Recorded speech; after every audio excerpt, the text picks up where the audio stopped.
नमस्कार। हर साल ना लाखों नौजवान एक सपना देखते हैं, आईएएस ऑफिसर बनकर देश की सेवा करने का। पर ये रास्ता, ये सफर आखिर है कैसा? देखिए, ये सिर्फ एक एग्जाम पास करने की बात नहीं है। ये तो एक मकसद और जुनून का रास्ता है। तो चलिए, आज इस शानदार सफर के हर मोड़ को, हर पड़ाव को बहुत करीब से समझते हैं। तो आज हम इस पूरे सफर को 6 हिस्सों में देखेंगे। सबसे पहले कि आखिर मंजिल है क्या। फिर जानेंगे कि इस दौड़ में शामिल होने के लिए क्या जरूरी है। उसके बाद बात करेंगे उस बड़ी चुनौती की, यानी परीक्षा की। फिर देखेंगे कि एक ऑफिसर बनता कैसे है, उसका करियर कैसे आगे बढ़ता है, और आखिर में सबसे जरूरी बात, इस सेवा का असली मकसद क्या है। तो चलिए शुरू करते हैं पहले सवाल से। आखिर ये आईएएस है क्या? क्यों इस एक पद के लिए इतना सम्मान, इतनी प्रतिष्ठा है हमारे देश में? देखिए, इस पूरे सफर का जो गेटवे है ना, वो है यूपीएससी, यानी संघ लोक सेवा आयोग।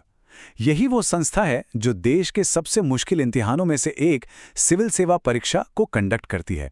और हाँ, यही वो दरवाजा है जो आपको आईएएस, आईपीएस और आईएफएस जैसी सेवाओं तक ले जाता है। और इन सभी सर्विसेज में आईएएस को सबसे ऊपर माना जाता है, सबसे प्रतिष्ठित। पता है क्यों?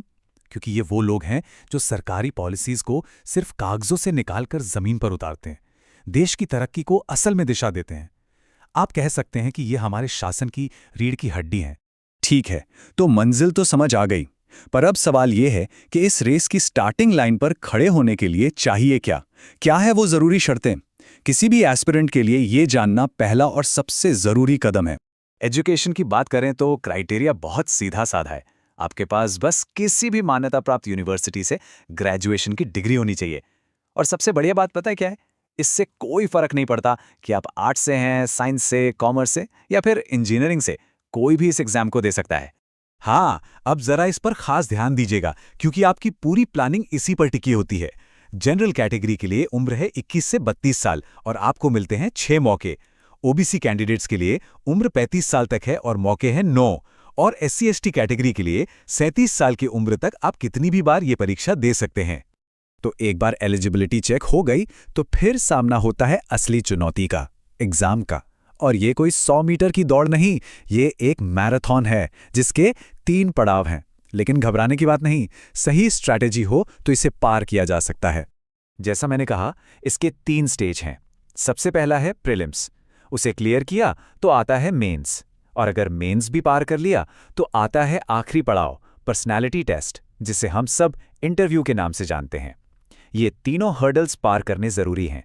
अब यहाँ एक बात समझना बहुत जरूरी है कि प्रीलिम्स और मेंस ये दोनों बिल्कुल अलग खेल हैं। प्रीलिम्स समझ लीजिए एक स्क्रीनिंग टेस्ट है जहां आपकी स्पीड और एक्यूरेसी देखी जाती है। लेकिन मेंस वो पूरी तरह से अलग है।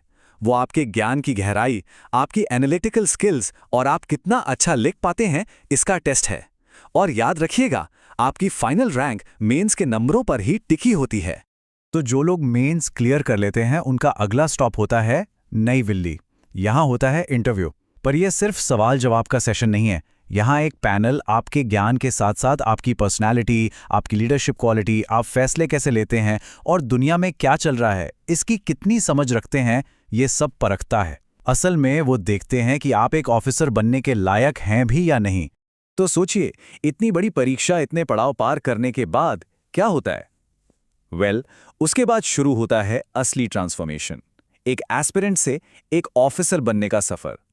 और यह सफर पूरा होता है ट्रेनिंग में। सभी सिलेक्टेड कैंडिडेट्स को भेजा जाता है मसूरी, सपनों की नगरी, एलबीएसएन में, यानी Lal Bahadur Shastri national academy of administration. ये वो जगह है जहां एक ऑफिसर के करियर की नींव पड़ती है, जहां उन्हें देश की सेवा के लिए तराशा जाता है। इस ट्रेनिंग में उन्हें हर चीज सिखाई जाती है, एडमिनिस्ट्रेशन से लेकर पब्लिक पॉलिसी तक, कानून से लेकर डिस्ट्रिक्ट मैनेजमेंट तक। और थ्योरी के साथ साथ होती है फील्ड ट्रेनिंग, जो उन्हें असल दुनिया की चुनौतियों के लिए तैयार करती है, जमीनी हकीकत से उनका सामना कराती है। ट्रेनिंग पूरी होने के बाद एक ऑफिसर की प्रोफेशनल लाइफ की शुरुआत होती है। तो चलिए अब आगे बढ़ते हैं और देखते हैं कि एक आईएएस ऑफिसर का करियर ग्राफ कैसा होता है, कैसे वक्त के साथ उनकी जिम्मेदारियां बढ़ती जाती हैं। करियर की शुरुआत होती है पहली पोस्टिंग से, जो आमतौर पर सब डिविजनल मजिस्ट्रेट यानी एसडीएम की होती है। जैसे जैसे तजुर्बा बढ़ता है, वो डिस्ट्रिक्ट मजिस्ट्रेट यानी डीएम बनते हैं। फिर स्टेट गवर्नमेंट में सेक्रेटरी, और इस सफर का सबसे ऊंचा मुकाम है भारत का कैबिनेट सेक्रेटरी बनना। ये किसी भी आईएएस ऑफिसर के लिए टॉप पोस्ट है। अब आते हैं इस पूरी चर्चा के सबसे जरूरी सवाल पर। आखिर इस सब का मकसद क्या है? क्यों कोई इतनी मेहनत करता है, इतना मुश्किल रास्ता चुनता है? इसका जवाब छिपा है इस सर्विस के इम्पैक्ट में, इसके प्रभाव में। एक आईएएस ऑफिसर का काम समाज पर सीधा और बहुत गहरा असर डालता है। वो सरकार की पॉलिसीज को जमीन पर लागू करते हैं, पूरे जिले का एडमिनिस्ट्रेशन संभालते हैं, किसी भी मुश्किल घड़ी में जैसे बाढ़ या भूकंप राहत के काम को लीड करते हैं। कुल मिलाकर वो सीधे सीधे आम जनता की भलाई और तरक्की के लिए काम करते हैं। सोचिए, उनका एक फैसला लाखों जिंदगियों पर असर डाल सकता है। तो आखिर में बस एक बात याद रखनी जरूरी है, ये सफर आसान नहीं है।